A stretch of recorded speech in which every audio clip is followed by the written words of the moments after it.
So about a week ago, we experienced our first hurricane here in the Outer Banks. Remember the name of it? Yes, it was Earl. It really wasn't that bad. We watched over time as the waves built up, and I tried to get enough video leading up to it a couple days in advance. The hurricane itself sat offshore a couple hundred miles for a few days, so the waves came in much earlier than the wind did. There was a lot of build-up in the media for that hurricane, and Arlo's granddad got pretty worried about it, so he kept checking on it all the time. But it was neat to see how the weather changed and especially how the ocean changed as the hurricane got closer to the shore.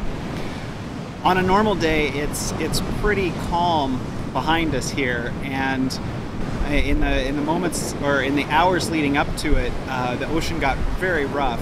We started to see kite surfers taking advantage of it. The hurricane didn't actually hit around here until the evening. And we got to hear the wind first, and then the house actually started to shake in the middle of the night.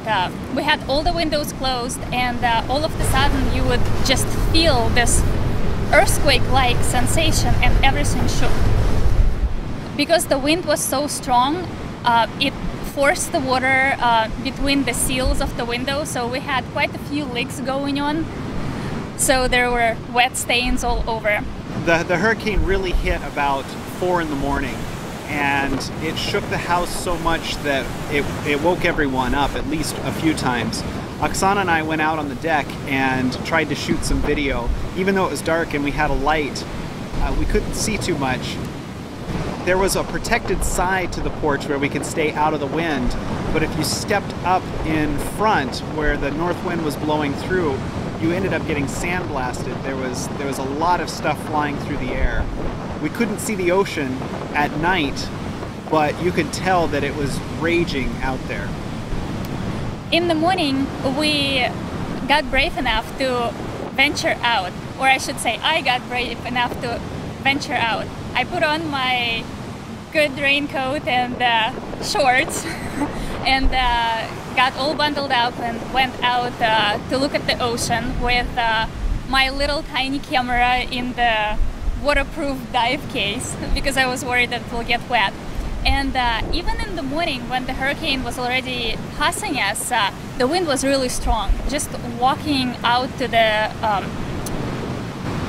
sand dune was crazy. The wind was pushing you, and getting around was really tough in the wind. This hurricane had sustained winds of about 40 miles per hour, which are a lot more impressive than I thought when they're constant. And the gusts were up to 60 or 70 miles per hour, which is not too bad. It was the outskirts of a Category 2. The next day, it was interesting to see the results of the hurricane. When we went out in the morning hours or in the daylight, we saw sand just plastered to the house. It covered the entire porch. Everything just had a layer of sand on it everywhere. So other than having a night where it was hard to sleep because it felt like there was a 2-hour earthquake shaking the house, it really wasn't that bad. By the end of the next day, the sun was out again, and the day after that, people were back on the beach.